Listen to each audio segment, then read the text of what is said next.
Welcome to the immediate reaction show for UFC Denver. The card is mere minutes away from kicking off. And as you guys know, I normally record my immediate reactions for every single matchup as it concludes. And then I bundle it all together after the main event concludes and put it into this package for you guys to drop so you guys can get my immediate reaction, hence the name of the show. So I don't forget anything. I can talk about every little detail of the fight that I want to bring to your attention. And then afterwards, after every reaction, I also give the odds that ended up cashing for these matchups so you guys can see which spots you may have overlooked, or you can gloat about in the comment section about the odds that you ended up hitting that I showcased on the screen for you guys. So appreciate all the love and support that you guys have been showing on this show. It's a blast to finally get back in the chair and do it again after about a week off from the UFC, or 2 weeks off since I've done this kind of show. Solid fight card all around, especially with the fact that there was only 8 fights scheduled for this card going into UFC 303, and now the UFC has put together 4 more fights to bring this up to 12 fights. Very much looking forward to it. I got my Happy Dad ready to go, and these are pretty damn good. I gotta be honest. I'm not a Nelk Boys dick ride or anything like that, but I do appreciate some of the content that they put out. And this seltzer, it's actually pretty damn good for a guy that's trying to stay low on the sugar and make healthier choices in regards to actually drinking when I do drink, even so sparingly as I do right now. Happy Dads are not a bad way to go, and these fruit punch flavored ones, pretty damn good as well. All right, let's get right into the fights. First fight of the night should be a good one. Let's see how it transpires. Evan Elder goes out there and submits Darius Flowers in the second round. This fight was put together pretty much on fight week, I believe on Monday or Tuesday, and Evan Elder showcased that he was in shape. Darius Flowers always talking a big game. I don't understand why he's tripping so much in that first round, especially when we know that he should be using that air that he's using to talk to try to fuel his game plan. And we saw probably in that third or fourth minute him really start to slow down. Even says in his corner in between rounds, I can't breathe. And then in the second round, we see him quickly, he gets hit in the nuts, takes about 2 minutes to recover, and then he has one little flurry there, and we see him get put on his back, and that's where he seemed completely deflated. As soon as Evan Elder was able to pass into side control with that arm triangle choke, we saw Flowers tap immediately. He didn't even try to fight the choke. He knew he was compromised and ended up tapping out. Big win for Evan Elder, a guy that I think is much better than I believe his 2-2 UFC record currently makes him look. That fight against Nazim Sadikov, if you guys remember, that was a fight that he was up on 2 scorecards going into that third round, and then got kneed and suffered that brutal cut that ultimately stopped the fight there and robbed him of another victory there as well. I'll never forget that, considering I had him as an underdog play that night. But still, a good win for Evan Elder here on short notice. Gets that second round finish. I know a lot of people were on the under, at least the under 2.5. The widely available total originally was 1.5. I quickly want to see actually if it did end up surpassing that 1.5 round mark. It did, the under 1.5 did hit, as it was 146 of round 2. So you were able to get plus money on the under 1.5, but a little bit of chalk at around minus 150. We'll talk about the odds that cash on the under 2.5. But big win for Evan Elder, showcasing that he is a prospect to definitely keep an eye on. All right, let's check out the props that cash, your odds that cash. Evan Elder, biggest favorite on the card, comes through at minus 550. By submission, plus 240. I was on the knockout prop, so I'm kind of bummed about that. Round 2 plus 380, round 2 submission plus 850, and the under 2.5 cashes at minus 165. Now, post-fight interview, Evan Elder saying he wants to stay very active, and then he signs off with they tried to snuff my boy, or they tried to kill his boy. He's obviously talking about Donald Trump. Obviously, before the card started, there was obviously that assassination attempt on Trump. So I'm assuming everybody that wins on this card is likely going to make a comment about that. That will be the biggest news story for the next couple of days. Let's see how many more fighters are going to mention him in the post-fight interview. Let's get a tally going. I call it number 1, Evan Elder gets it going. Let's see if the next winner mentions it as well. It was ugly, but Andre Petrosky got the job done by unanimous decision by grinding out Josh Fremd over 15 minutes and seeing the scorecards. Now, Josh Fremd really expected it to be a tough fight early with Petrosky having grappling success, but I think Fremd expected him to have more success in rounds 2 and 3 with him being able to stop the takedowns and getting off on offense of his own. And when he was in the standing realm, he did have some good success, but he was unable to stop the takedowns of Petrosky and he was unable to work back to his feet. There were certain spots in those last 2 rounds where it looked like he was able to buck off the cage a little bit, but it didn't seem he had enough urgency in terms of actually working to his knees and his back to his feet, where Petrosky was able to just readjust and then get that control he needed to keep Fremd on the ground.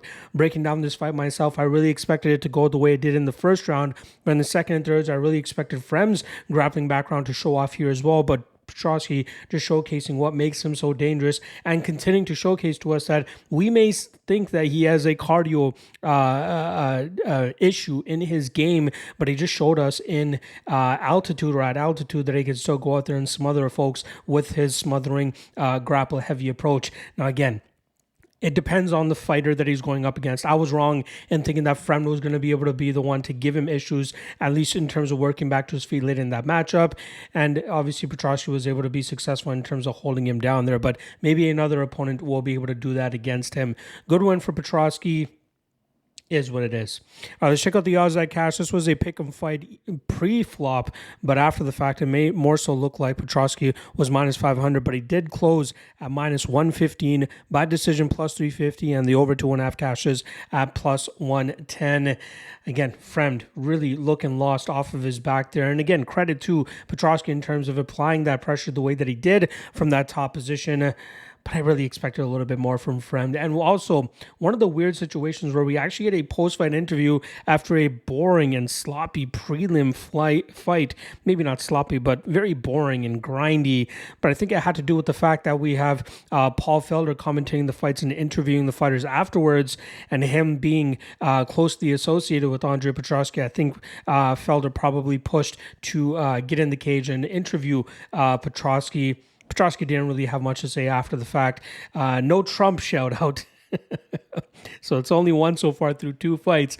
But yeah, very Petrosky-esque performance. If he's not going to get the early finish, that's how it ends up looking. And he gets his hand raised by unanimous decision. Luana Santos makes short work of Maria Agapova and makes that minus 400 line that a lot of people were scoffing at this week maybe look like a little bit of value. Now, experience-wise, obviously Agapova had more UFC experience on her belt, and Santos is still young and early in her career, but she showcased that she is the better fighter in this spot, and she was able to get that beautiful judo throw takedown and eventually work to the position to get that rear naked choke victory. Good defensive work initially from Agapova in terms of staying out of the arm triangle choke, but then once Santos was able to get the back, it was pretty much a wrap. Now, I put a little bit too much of credit into Agapova's grappling that she's shown in the past. Obviously, Robertson was able to get her out of there quickly. She suffered another previous submission loss to that as well. But from Santos, we haven't really seen her take that aggressive jiu-jitsu style approach in past fights, at least not to the level that I thought she would be able to get Agapova out of there so quickly. I was a little bit more so on the Santos by decision prop here. Really thought that we could see this go the over 1.5 round mark, but Santos made short work. You know what I mean? Agapova, very unfortunate considering the run that she's been on right now. She'll likely be cut from the UFC as well. Very rough run, but really good work from Luana Santos to get that finish. All right, let's check out the odds that cash here. Santos money line comes through at minus 390, by submission plus 210, round 1 plus 390, round 1 submission plus 600, and the under 2.5 cash is at minus 130. Good win from Luana Santos, and not a fighter you would expect a Trump call out from or shout out from, and we did not end up getting that anyway. So it's still just one with Evan Elder giving that shout out. Let's see what happens in this next one between Montel Jackson and Damon Blackshear. Very fun fight. Can't wait to see who comes out on top. It only took Montel Jackson 18 seconds to knock out Damon Blackshear and showcase that he is still one of the best bantamweight prospects to keep an eye on. And even actually leading into this fight, you could hear Megan O'Leary and the commentating crew talking about the fact that he, a lot of people view him as a prospect, but the fact that he's been so inactive is because of opponents, or at least potential opponents in the rankings, not wanting to take a shot against him because of what he can do to them. And he showcased exactly that here as he uncorks a beautiful 1-2 on Damon Blackshear and puts him out cold. It was a phenomenal performance again. It only lasted 18 seconds, but just showcased why Montel Jackson is as dangerous as he is. You're talking about a guy that has 11 knockdowns in 7 fights. I know he had 4 of them against JP Bays, but still, this guy has crazy finishing power, and when he can connect, get that range right, and get the timing right, he's absolutely dangerous and nasty to deal with. I know a lot of people were talking about Damon Blackshear being a very live underdog in this matchup because he could potentially follow the blueprint and game plan that guys like Ricky Simone and Brett Johns have been successful with against Jackson, but he had no opportunity to even shoot a takedown here as he ends up staring up at the lights after getting knocked out cold by Montel Jackson. Absolutely crazy line movement on this fight throughout fight week. So let's talk about the odds that cashed here. Jackson, crazy to me, closes as a minus 115 favorite.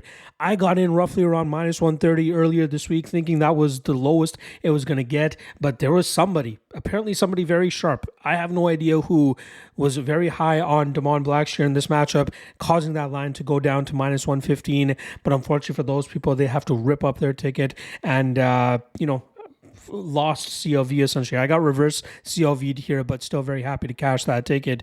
By knockout, plus 400, round 1, plus 900, round 1 knockout, plus 1100, and the under 2.5 cashes at plus 170. One of the best prop bets that I had, and it seems the only prop that I'm actually going to end up hitting on this card, comes through at plus 350, which was Montel Jackson to win inside the distance. I didn't know if he was going to be able to get the straight up knockout or if he was going to get a club and sub, which could have been live here, as well as Blackshear probably was going to slow down later on in this matchup.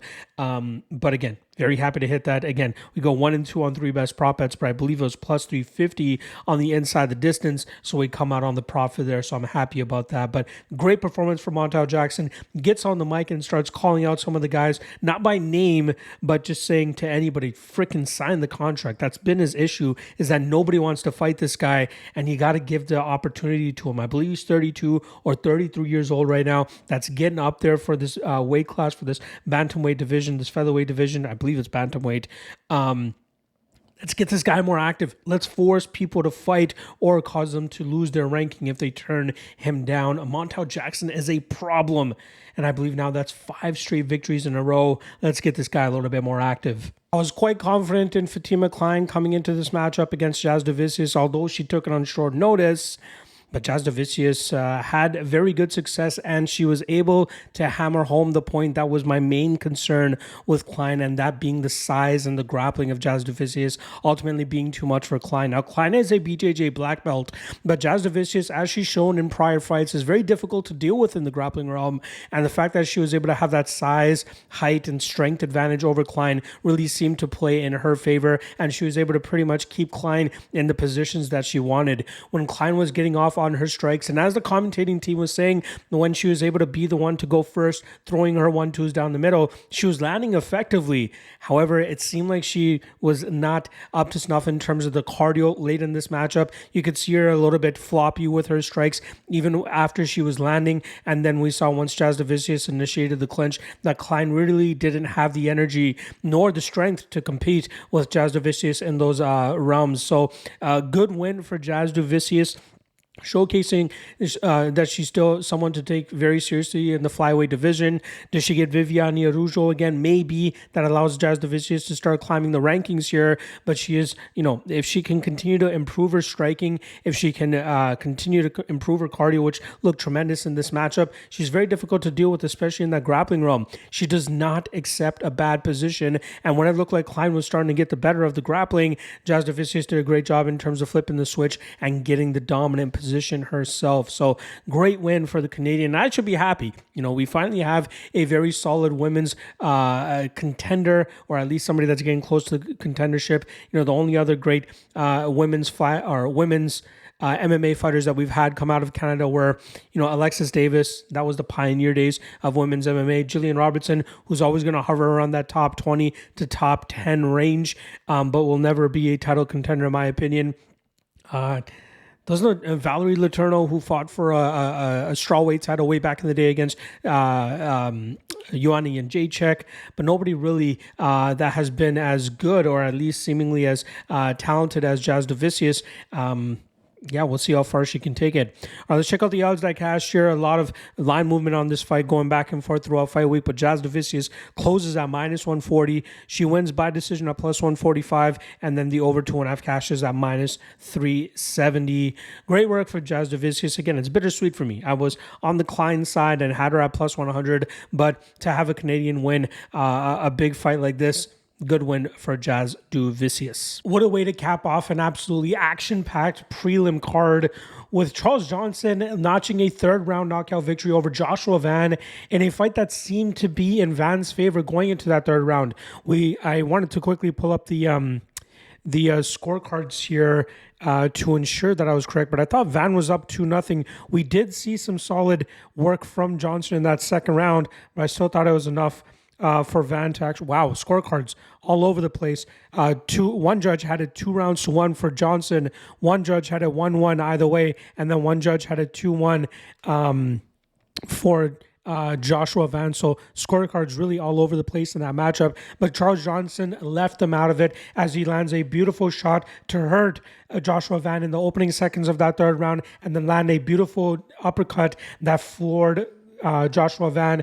That fight lived up to the hype. Both these guys took this fight on less than 2 weeks' notice, if I'm not mistaken, and they went out there and they showed out. Joshua Van showing why he's such a bright prospect, still only 20-something years old, very, very young, but this was a much-needed win for Johnson, and for it to be very emphatic as well. Third straight win for him, and for it to be his first knockout in. Let's quickly check how long it's been, but it feels like a long time since we've seen, other than Jimmy Flick, who's been getting finished left, right, and center. He actually finished Carlos Mota in the opening seconds of round 5 of his title fight against him back in January of 2022. So great work from Charles Johnson. I knew the line was just a little bit too wide here. My prediction was Van, but there was no way I was going to get in on that type of chalk because this was going to be a close fight.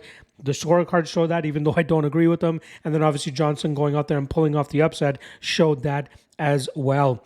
Let's check out the odds that cashed here. Johnson comes through as a plus 200 underdog by knockout plus 1,000. Check these odds out now.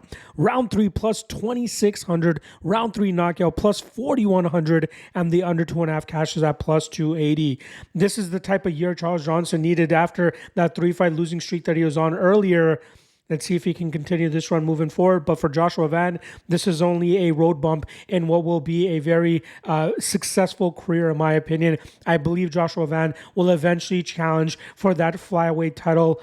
Maybe not next year. Maybe not the year after that. I'm going to go Brandon Moreno here, and who knows how long it's going to be for Joshua Van, but this kid will eventually work his way back to the top. Again, great performance from both guys, but Charles Johnson, energy, gets his hand raised by third round knockout. Abdul Razak Al Hassan hurts Cody Brundage very badly, but unfortunately continuously hits him to the back of the head, causing this fight to go to a no contest. Now, I'm sure a lot of people had deja vu in terms of or at least PTSD, as when they backed Jacob Malkoun as a heavy favorite against Brundage, and then got to rip up their ticket due to a DQ. I believe it was Mark Smith that night that ruled that fight a DQ and gave Cody Brundage the win. But this time around, even after repeated warnings from Dan Miragliotta, he stops the fight and then calls it a no contest. Like, if there were to be a DQ, that would probably be a DQ. And again, I am a Cody Brundage backer in this matchup, so I'm okay with this being a push all in all. So I'm not trying to make a case that this should have been a DQ, but again, if you're getting repeatedly warned about shots to the back of the head and then continue to proceed to do it, that should warrant a DQ. But now moving on to the fact, if you're Cody Brundage, you're a guy that just got hurt very, very badly numerous times by a power puncher like Al Hassan, and everybody wants him to go back in there and fight again. You're clearly hurt. You're clearly wobbled. Could he have continued? Sure. But put yourself in his shoes and think, do I want to go out there and continue to take those big shots from a guy like Alisson after already being compromised, whether it was from the straight up shots that he landed or from some of the illegal elbows that he landed to the back of the head or shots that he landed to the back of the head? Probably not. So again, I know the public is going to be very low on Brundage here. Luckily for Alisson backers, you get a push on your bet if you do end up betting on the Alisson side. But again, very unfortunate circumstance for everybody involved in this spot. Brundage, it's really just the way that he looks to try to survive fights by just pretty much digging his head into his opponent's crotch, or at least into a position where like his hands are kind of blocking the sides of his head, and then it's just the back of his head that's being exposed. Yeah, very, very unfortunate. Very unfortunate for Alisson as well, who was looking like he was pretty much on his way to winning that matchup. Obviously, no odds to talk about here. Everything that you bet on this fight probably goes to a push anyway. Totals, everything. No contest means this fight never happened, and the bookies should be honoring that as well. So, no contest here between Cody Brundage and Abdul Razak Al Hassan. It was a slugfest for as long as it lasted, but once Julian Erosa got his grappling going, he was close to getting a rear naked choke. We saw Rodriguez showcase his patented discipline and technique in terms of staying responsible in the submission realm, but then once he got that top position, he left his neck out there a little bit longer than he should have. And Julian Erosa was able to snatch it up and get that guillotine finish with 11 seconds left in the first round. I really thought a lot of the big shots that we were going to see from Rodriguez land, which did, we're going to put Erosa on his butt and put him away. But for some reason, Erosa's chin showed up, and that allowed him to eventually see that guillotine through and eventually get the tap, handing Rodriguez his second UFC defeat. Now, it's very surprising for me. I was pretty big on Rodriguez tonight, so I was stunned to see him get submitted the way that he did. I thought, if anything, maybe it would be a knee up the middle from Erosa that would be able to hurt him. But we saw stellar submission defense throughout Christian Rodriguez's career, through the loss that the close fight that he had against Isaac Dalgarian, to the victory that he had over Raul Rosas Jr. We saw him put in some pretty bad positions, but he did a great job in terms of staying calm and eventually working out of those spots. But maybe it was the veterancy of Julian Erosa to be able to snatch that neck and eventually take it on home with him. So good win for Julian Erosa. I'm a little bit bummed that I was unable to cash that Rodriguez ticket. He landed the shots that I was expecting him to land, but it just didn't come through in terms of Erosa's chin not showing up as it hasn't shown up in the past. But good win for Julian Erosa here. All right, let's check out the odds that cash. Some big plus money spots. Erosa money line plus 195. By submission plus 900. Just goes to show, not a lot of people are expecting Erosa to snatch up that sub.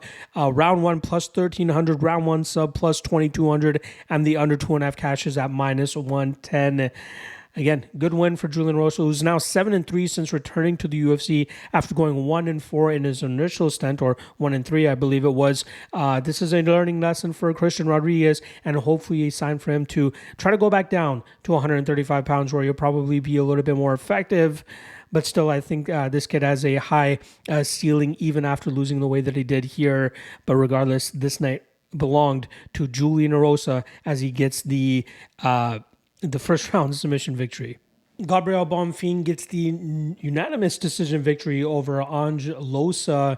It was a somewhat back and forth battle early, but Bonfim started to pull away as Losa's takedown attempts did not come through for him. And that just goes to show what I was saying in the breakdown about Losa. This is a guy that used to throw big heat on the feet, but then he would start to slow down and that would cause him to start falling off, which is when he started to implement his grapple heavy approaches in a lot of his fights, as we saw with Reese McKee a couple few fights back. But when he is unsuccessful in terms of establishing that control in the clinch or with the takedowns, that's where he starts to find himself falling behind his opponents, especially if his opponents have a decent enough gas tank to put off enough output and damage on him, just as we saw with Bonfim. So it was discouraging to see Bonfim gas out and lose the way that he did against Nicholas Dalby, but this was a great performance for him to showcase that he can fight through that exhaustion, especially at elevation, and still go out there and get the W the way that he did. So good win for Gabriel Bonfim here, showcasing all tools in his toolkit. pretty much threatened with that guillotine a few times, but Losa was very privy to it, got his head out of there quickly, but Bonfim did not settle for bad positions at all, immediately scooting his butt back to the cage, getting back to his feet, and then getting back to the striking advantage that he had in that matchup. But crazy to think that this is his first professional win by decision. Good win for Bonfim there. Let's check out the odds that cash. Bonfim, chalky favorite, comes through at -360 by decision, +350. Big price tag there. And the over 1.5 cash is at -170. Bonfim still with some potential in his career to do big things. Losa, not so much. Probably going to be hovering around that top 30 to top 20 range if he's able to hold on to a UFC spot. But he's not going to get cut after a performance like this. But just, I think this performance kind of goes to show where his ceiling is definitely at. So good win for Bonfim. We'll see how the UFC decides to match him up moving forward. It was going to take a lot to put Drew Dober away, and Gene Silva finally caused a nasty gash over the eye of Drew Dober, which started in the second round, but only got worse in that third round after landing a beautiful spinning back elbow, and it caused one of the worst cuts I've ever seen on a UFC fighter. I don't care if Drew Dober wanted to continue fighting on. There was no way. He was probably going to lose half of his face if that fight continued on. But credit to Gene Silva for picking up the third round TKO victory via doctor stoppage, showcasing how much of a badass he is. 14 days removed from knocking out Charles Jourdain back at UFC 303, he takes this short notice opportunity up a weight class against a veteran like Drew Dober and puts on a very solid performance. Credit to Gene Silva for being able to do that. It was a solid first round for him. Second round seemed to be going Drew Dober's way until the last few seconds where Gene Silva was able to hurt him very badly and steal that round back, but it didn't end up mattering on the judges' scorecards as Gene Silva was able to get that finish in the third round. Tremendous performance from the fighting nerds, Gene Silva, who continues to show up and show out against a lot of people. I had him as an underdog against Charles Jourdain, and I did pick Drew Dober this time around. Very surprised that he ended up getting the finish the way that he did against a very tough Drew Dober.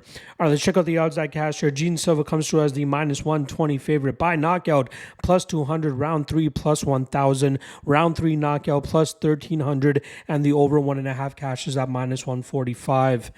Co-main event is just about to kick off now between Santiago Ponzinibbio and Muslim Salikov, and I have pretty much lost all interest in this card.